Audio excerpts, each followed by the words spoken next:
స్వతంత్ర దినోత్సవం సందర్భంగా అందరికీ శుభాకాంక్షలు. కార్మిక సోదరులందరికీ మనం ఈరోజు ఈ ప్రత్యేకంగా 75 ఏళ్ళు పూర్తయింది కాబట్టి ప్రతి ఏడాది చేసుకుంటాం. అయితే 75 ఏళ్ళు అనేది దేశ చరిత్రలో ఒక పెద్ద మైలురాయి. ఎంతోమంది పెద్దలు ఈ రాజ్యాంగాన్ని తయారు చేయడంలో అంటే 299 మంది ఎన్నికల ద్వారా ఎన్నికైనటువంటి ప్రజాప్రతినిధులు ఆ రోజుల్లో రాజ్యాంగ సభలో ఉన్నారు. అప్పుడు దేశంలో 12 ప్రావిన్సులు ఉండేవి, రాష్ట్రాలు 12 రాష్ట్రాలు ఉండేవి అప్పట్లో. తర్వాత స్వదేశీ సంస్థానాలు కూడా 563 ఉంటే అందులో నుంచి కూడా 70 మందిని మహారాజుల్ని వాళ్ళని కూడా ప్రతినిధులుగా ఎన్నుకున్నారు. వీళ్ళందరూ కలిసి దాదాపు 2 సంవత్సరాల పాటు కష్టపడ్డారు. 11 సార్లు సమావేశాలు జరిపారు. ఒక్కో సమావేశం 20 రోజులు 15 రోజులు అట్లా జరిగింది. ముందు ఈ రాజ్యాంగంలో ఎన్ని రకాలుగా ఉండాలంటే ప్రాథమిక హక్కులు, పౌరులందరికీ సమానమైన హక్కులు ఉండేటట్టు ఒక నిర్ణయం తీసుకున్నారు. ప్రాథమిక హక్కులు అంటారు అట్లా. తర్వాత పౌరులకు ఉండే బాధ్యతలు ఏంటనేది కూడా చెప్పారు. అంటే కేవలం హక్కులే కాకుండా బాధ్యతలు కూడా చెప్పారు రాజ్యాంగంలో.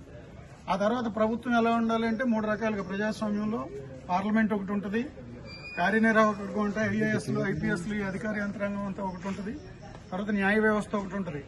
ఈ 3 కూడా రాజ్యాంగంలో కీలకమైనటువంటి అంశాలు. అలాగే కేంద్ర ప్రభుత్వం ఉంటుంది, రాష్ట్ర ప్రభుత్వం ఉంటుంది, స్థానిక ప్రభుత్వాలు ఉంటాయి. స్థానిక ప్రభుత్వాలు అంటే జిల్లా పరిషత్తులు, మున్సిపాలిటీలు, మండలాలు, పంచాయతీలు. అంటే 3 అంచెలుగా వ్యవస్థలను పెట్టారు. ఎవరు ఏ పని చేయాలనేది కూడా రాజ్యాంగంలో రాశారు. మున్సిపాలిటీ ఏం చేయాలి, జిల్లా పరిషత్ ఏం చేయాలి, రాష్ట్ర ప్రభుత్వం ఏం చేయాలి, ఇవన్నీ బాధ్యతలు పంచారు. అలాగే పన్నులు ఎలా వసూలు చేయాలి, తర్వాత కేంద్ర ప్రభుత్వానికి వాటా ఎంత వెళ్ళాలి, రాష్ట్ర ప్రభుత్వాలకు ఎంత వెళ్ళాలి, స్థానిక ప్రభుత్వాలకు ఎంత వెళ్ళాలి, ఇవన్నీ కూడా రాజ్యాంగంలో రాశారు. అంటే ఇంత కష్టపడి వాళ్ళు ఆ రోజుల్లో రాశారు కాబట్టి ఈ రోజు ప్రభుత్వం సజావుగా 29 రాష్ట్రాలు, ఒక 7 కేంద్రపాలిత ప్రాంతాలు ఉన్నాయంటే ఇవన్నీ సజావుగా నడవాలంటే యంత్రం అంతా సరిగ్గా పనిచేస్తేనే బండి ముందుకెళ్తుంది, దేశం ముందుకెళ్తుంది.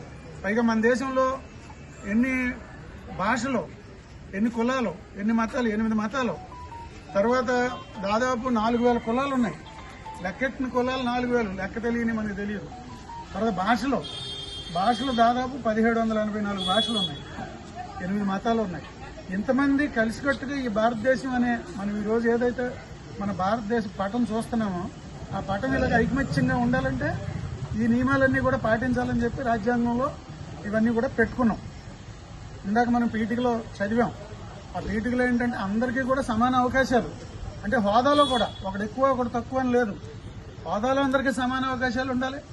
తర్వాత అవకాశాలు అంటే ఒకడికి ఉద్యోగానికి అవకాశం ఉంది, ఇంకోటికి లేదు, ఒకటికి వ్యాపారానికి అవకాశం ఉంది, ఇంకోటికి లేదు, ఒకటి పని చేసుకోవడానికి ఉంది, ఇంకోటికి లేదని కాదు. అంచేత హోదాలోనూ అవకాశాల్లోనూ సమాన న్యాయం అందరికీ ఉండాలి. కుల మత ప్రాంతీయ భేదాలు లేకుండా ఉండాలి. ఇవన్నీ కూడా మన రాజ్యాంగం చెప్పబట్టి మన దేశం ఇంతవరకు ముందుకెళ్తుంది. రాబోయే రోజుల్లో కూడా భారతదేశానికి మంచి అవకాశాలు ఉన్నాయంటే మనందరి కార్మిక వర్గానికి తెలియాల్సింది, ప్రపంచంలో యూత్ ఎక్కువగా ఉన్న దేశం మందే. అంటే ఇప్పుడు 150 కోట్ల జనాభాలో 75 కోట్ల మంది 29 ఏళ్ల లోపు ఉన్నారు. ప్రపంచంలో ఏ దేశానికి ఇంతటి సంపద లేదు. యూత్ అనేది మనకి సంపద. ఈ యూత్ని రాబోయే రోజుల్లో మనం మన దేశంలో ఇంకా ఎక్కువ ఉత్పత్తి చేసి ఎక్కువ సంపద సృష్టించి ప్రజల్లో ఉండే అసమానతలు పోగొట్టి ఒకటి ఎక్కువ తక్కువ అనే భేదంలో అందరికీ సామాజిక న్యాయం, కులభేదం లేకుండా, ద్వేషం లేకుండా అందరూ కలిసికట్టుగా ఉండేటట్టు భారతదేశం బలోపేతం అవ్వాలంటే మన మధ్య ఈ విభేదాలు లేకుండా మన సంపదను సృష్టించాలి. సృష్టించిన సంపదలో అందరికీ సమానమైన వాటా ఉండాలి. అందుకని మనం ఏమంటున్నామంటే ఇప్పుడు ప్రభుత్వం సంవత్సరానికి మన బడ్జెట్లో ఎంతో డబ్బు ఖర్చు పెడుతుంది. అది కింద వాళ్ళ వరకు కూడా అందేటట్టు, ప్రతి ఒక్కరికి న్యాయం జరిగేటట్టు, మనకి కనీస వేతనాలు వచ్చేటట్టు, ఆరోగ్యం ఉండేటట్టు, రిటైర్ అయిపోయిన తర్వాత మంచి గౌరవప్రదమైన జీవితం ఉండేటట్టు ఇవన్నీ కూడా మనం కోరుకుంటున్నాం. కాబట్టి ఏఐటీసీ 1920లో పుట్టింది, స్వతంత్రం రాకముందే పుట్టింది. కాబట్టి మనకి స్వతంత్రోద్యమంలో పడ్డ కష్టాలు, ప్రాణాలు అర్పించారు ఏఐటీసీ నాయకులు కూడా. చాలా మంది ప్రాణాలు కోల్పోయారు. 10 ఏళ్ళు 11 ఏళ్ళు జైళ్లలో ఉన్నారు ఈ నాయకులు. వాళ్ళు కష్టపడి సృష్టించారు, వాళ్లే ఈ ఎజెండాను క్రియేట్ చేశారు. రాజ్యాంగంలో ఉన్న అంశాలన్నీ కూడా జాతీయోద్యమంలో ఆనాడు పాల్గొన్నటువంటి కార్మిక నాయకులందరూ ఈ ఎజెండాని ప్రభావితం చేసి ఇంత చక్కటి ఎజెండా వచ్చిందంటే, రాజ్యాంగంలోకి వచ్చిందంటే దానికి ఏఐటీసీ చేసిన కృషి కూడా చాలా ఉంది.